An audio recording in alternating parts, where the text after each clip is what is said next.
Silence came first. The Third Reich did not simply rearm, it reorganized German society around war itself. Education emphasized obedience. Propaganda glorified sacrifice. Labor was directed. Production was focused.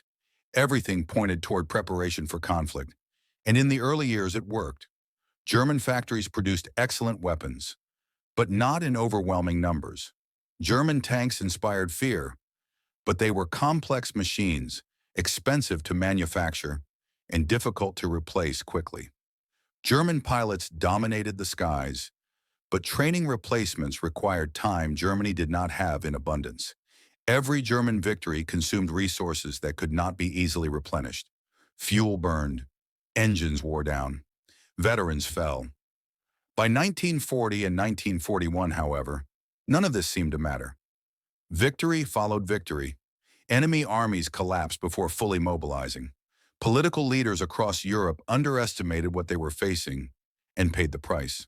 Across the Atlantic, the world's greatest industrial power remained distant. The United States watched the war from afar, haunted by the memory of the last one. Americans remembered the mud, the gas, the mass graves. They remembered sons who never came home and promises that World War I had been the war to end all wars. There was no appetite for another European catastrophe. Factories remained quiet, shipyards slowed, Congress debated, the nation hesitated, and Germany advanced. By late 1941, the map of Europe told a brutal story. Britain stood alone in the West, battered but unbroken. The Soviet Union reeled under the weight of the largest invasion in human history. Germany, despite fighting on multiple fronts, still appeared unstoppable. But maps lie. They show territory, not strain. Behind the front lines, the German system was already bending under its own success. Supply lines stretched hundreds, then thousands of miles across hostile land. Trains ran constantly. Maintenance crews stripped damaged vehicles to keep others operational. Spare parts grew scarce. Fuel shortages worsened with every advance. Every kilometer gained multiplied the cost of holding it. Meanwhile, something else was beginning to stir. Quietly, methodically, relentlessly. American factories began to wake up. At first, the change was subtle. Government contracts expanded. Assembly lines reopened. Shipyards took on new workers. Under the banner of aid, weapons, trucks, food, and fuel flowed across the Atlantic through the Lend-Lease program. It was not yet war, but it was preparation. The United States did not rush. It scaled. That difference would prove decisive. Germany built for speed. America built for volume. German industry focused on precision. American industry focused on replacement. If a tank was lost, another followed. If a ship sank, 10 more were already under construction. Standardization replaced craftsmanship. Quantity became a weapon in itself. This was not theory. It was steel, concrete, rivets. 3 shifts a day. Workers who would never hear gunfire, but would decide the outcome of the war. By December 1941, Germany was still winning battles. But the clock had started ticking. And when time enters a war, tactics alone are no longer enough. Then came Pearl Harbor. One morning, one attack, one decision that shattered the illusion forever. The United States did not enter the war gradually, it entered completely. Factories that once produced cars now produced tanks. Refrigerators became bombers. Shipyards launched vessels faster than enemies could sink them. The nation did not mobilize for a campaign. It mobilized for a generation. Germany had awakened a giant. And giants do not fight quickly. They fight until there is nothing left to resist. What German leaders mistook for hesitation was restraint. What they mistook for weakness was preparation. And soon the battlefield would no longer be decided by brilliance at the front, but by numbers behind it. Germany could still win battles. But wars are not won by who strikes first. They are won by who can keep striking long after the world begins to break.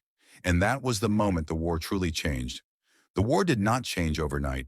There was no single explosion, no dramatic announcement on the front lines that told German soldiers the balance had shifted.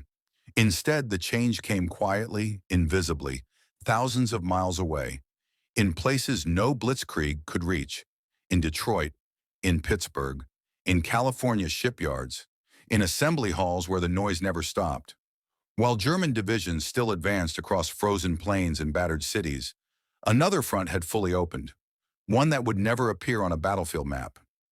The Industrial Front. The United States did not respond to Pearl Harbor with fury alone. It responded with organization, with scale, with a cold, methodical understanding of what modern war truly required. This was not about glory or rapid conquest. This was about capacity, the ability to outproduce, outlast, and overwhelm. And once that machine began to move, nothing in human history had ever matched it. America did not merely mobilize its army, it mobilized its entire society. Factories were retooled in weeks. Automobile plants that once built sedans now produced tanks and armored vehicles. Aircraft factories expanded until they resembled small cities, running day and night under artificial light. Shipyards stretched along the coasts, launching cargo ships and warships at a pace that stunned even American planners. The numbers defied comprehension. In a single year, the United States produced more aircraft than Germany had built during the entire war up to that point. Liberty ships were launched faster than German submarines could sink them. Trucks rolled off assembly lines by the hundreds of thousands, destined not just for American forces, but for British and Soviet armies as well. This was not efficiency. This was overwhelming mass. Germany had built an army optimized for maneuver. America built an economy optimized for replacement. When equipment was lost, it was not mourned, it was replaced. When ships were sunk, new hulls were already sliding into the water. When pilots were killed, training pipelines continued uninterrupted. German industry, by contrast, was strained and fragmented. Bombing raids disrupted production. Skilled labor grew scarce. Designs grew more complex instead of simpler, slowing output when speed mattered most. Each new, superior weapon took longer to build, required more resources, and arrived in smaller numbers. Perfection became paralysis. Meanwhile, American production favored standardization over elegance. Weapons were rugged, not refined. Planes were built to be flown by average pilots, not aces. Tanks were designed to be repaired quickly, not admired. The goal was not battlefield brilliance, it was sustainability. And slowly, relentlessly, that difference began to surface on every front. In North Africa, German units still fought with discipline and experience, but American forces returned again and again, better equipped each time. Losses were absorbed, mistakes were corrected, supply lines improved instead of collapsing. This was something Germany had never faced before, an enemy that could afford to lose and learn. The German army had been designed to avoid prolonged conflict at all costs. Its entire doctrine assumed wars would be short, decisive, and limited. When those assumptions collapsed, the cracks widened rapidly. Fuel shortages forced units to abandon vehicles. Ammunition became precious. Spare parts vanished. Entire divisions were reduced not by enemy fire, but by logistics. Uncomfortable truth. Germany was now fighting a global war with a continental economy. The United States, by contrast, was fighting a global war with a global supply system. Protected by oceans, fed by immense natural resources, empowered by an industrial workforce, untouched by enemy bombing, America could escalate without fear of collapse at home. Even distance became an advantage. While German factories struggled under Allied air raids, American production increased year after year. Bombing did not slow it. Losses did not deter it. Political divisions faded as the war economy delivered jobs, wages, and purpose. This was not just industrial output, it was morale. German civilians endured rationing, air raids, and growing uncertainty. American civilians endured long shifts, but slept without fear of bombers overhead. The psychological contrast mattered more than generals would admit. War is fought by societies, not armies alone. On the Eastern Front, the pattern repeated itself with brutal clarity. German units inflicted enormous casualties, executed brilliant encirclements, and captured vast territory. But the Soviet Union, now fed by American trucks, food, fuel, and raw materials, refused to collapse. The Red Army lost millions and replaced them. Its factories moved east, out of reach. Its supply lines thickened. Its training improved. German losses, once manageable, became irreplaceable. Every German soldier lost was a permanent subtraction. Every American or Soviet soldier lost was absorbed into a system built for continuity. By 1943, the character of the war had transformed. Battles grew larger, longer, and bloodier. Quick victories vanished. Every gain came at a staggering cost. German commanders still outmaneuvered opponents tactically, but strategy no longer favored them. They were fighting time itself. The United States did not need to defeat Germany quickly. It needed only to ensure Germany could not recover. Every month favored the Allies. Every delay strengthened American power. Every battle of attrition was already decided before it began. This was the war Germany had always feared. A war of factories, a war of ships, a war of numbers. German leaders understood it too late.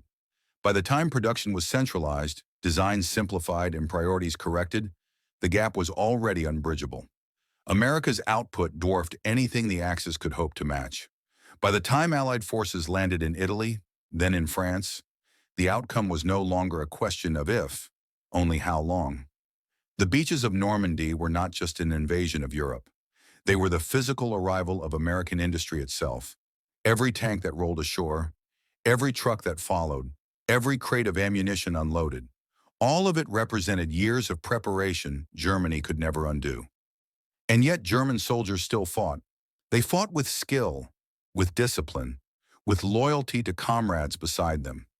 Many knew the war was lost long before the surrender came, but continued anyway, because that is what soldiers do. This is where the story becomes uncomfortable.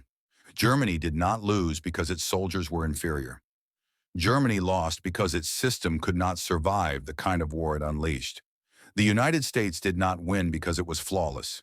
It won because it could endure failure without collapse. Germany won battles. America learned how to win wars. And by the time that lesson was fully realized, the fate of the Third Reich was already sealed, even if the final blows had yet to fall. Because the last phase of the war would not be about speed or surprise. It would be about exhaustion, total exhaustion, of nations, of cities, of men. And that is where the war's true cost would finally be revealed. By the final years of the war, the question was no longer who would win. The question was how much would be destroyed before it ended. Germany still fought with discipline, and often with terrifying effectiveness at the tactical level. Its soldiers defended ground inch by inch. Its officers continued to maneuver with skill. Even as the Reich shrank, the fighting grew more intense, more desperate, more personal. Every village became a fortress, every road a killing zone, every retreat a calculated sacrifice. But the war had already moved beyond the battlefield. It had become a contest of exhaustion, and exhaustion does not care about bravery. Across Europe, the physical evidence of American industrial power rolled forward relentlessly. Endless columns of trucks fed the front. Artillery never lacked ammunition. Aircraft filled the skies in numbers no Luftwaffe pilot could challenge anymore. What once felt like a clash of armies now felt like a tide. Germany was drowning in it. The Allied advance after Normandy was not fast because it was clever. It was fast because it was fed. Fuel flowed without interruption. Spare parts arrived before breakdowns became fatal. Units could rotate, rest, and refit. Losses were replaced not in months, but in weeks. German commanders noticed something unsettling. For the first time, they were fighting an enemy that did not slow down after success. Every breakthrough was followed by another. Every defensive stand was met with fresh units, new equipment, and overwhelming firepower. Even when German counterattacks succeeded tactically, they achieved nothing strategically. There was always more coming. The Eastern Front told the same story, only in bloodier terms. The Red Army, now fully supplied and reorganized, struck with an intensity that matched German aggression, blow for blow. Soviet tanks rolled forward on American fuel. Soviet artillery fired American explosives. Soviet logistics moved on American trucks. This was not just a coalition, it was a system. Germany was now facing not individual enemies, but a synchronized industrial alliance, one that learned, adapted, and corrected faster than Germany could bleed it. By 1944, the Reich's internal situation had become catastrophic. Cities burned under relentless bombing. Transportation networks collapsed. Factories struggled to operate under constant air raids. Skilled workers were gone, drafted, killed, or buried under rubble. Still, production orders continued. Still, men were sent to the front. Still, the illusion was maintained. But illusions collapse under pressure. Young boys and old men replaced trained soldiers. Fuel was rationed to the point of paralysis.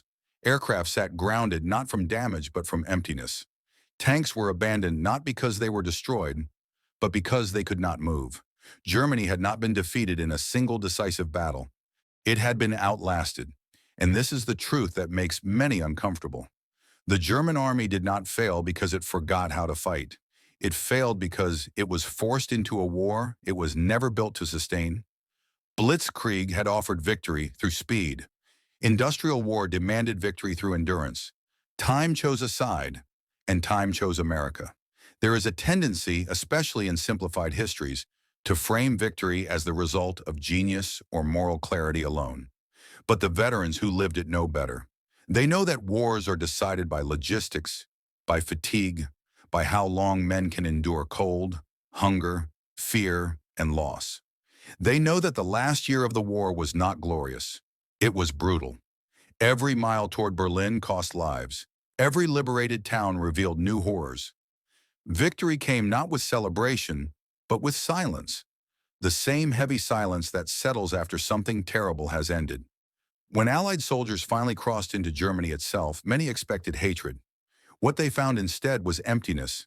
Cities reduced to ruins. Civilians wandering through rubble. Soldiers defending a system they knew was already dead. There was no triumph in those moments, only the weight of what had been unleashed years earlier. And when the war finally ended in Europe, the victory did not feel like the end of a story.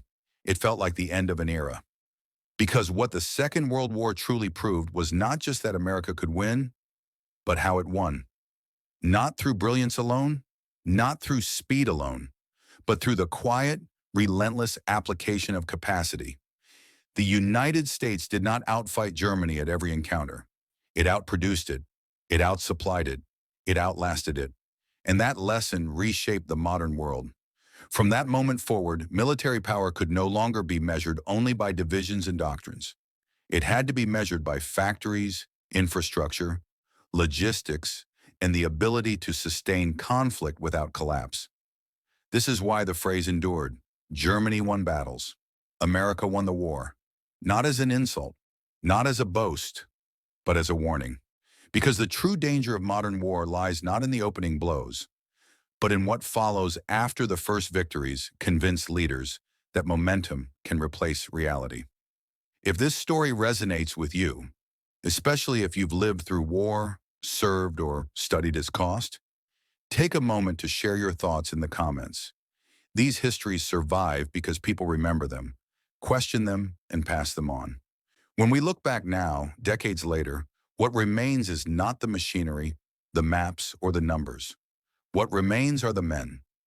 Men who fought knowing the outcome was already decided. Men who built machines they would never see used. Men who returned home changed forever. Victory came, but it came heavy. And perhaps that is the final lesson worth remembering. Wars are not won by perfection. They are ended by exhaustion. And every time a nation mistakes speed for strength, history quietly prepares to repeat itself. If this kind of deep, honest storytelling matters to you, consider subscribing and leaving a like. It helps keep these stories alive, not as entertainment, but as memory, because the silence after war is never empty. It is full of everything that was lost.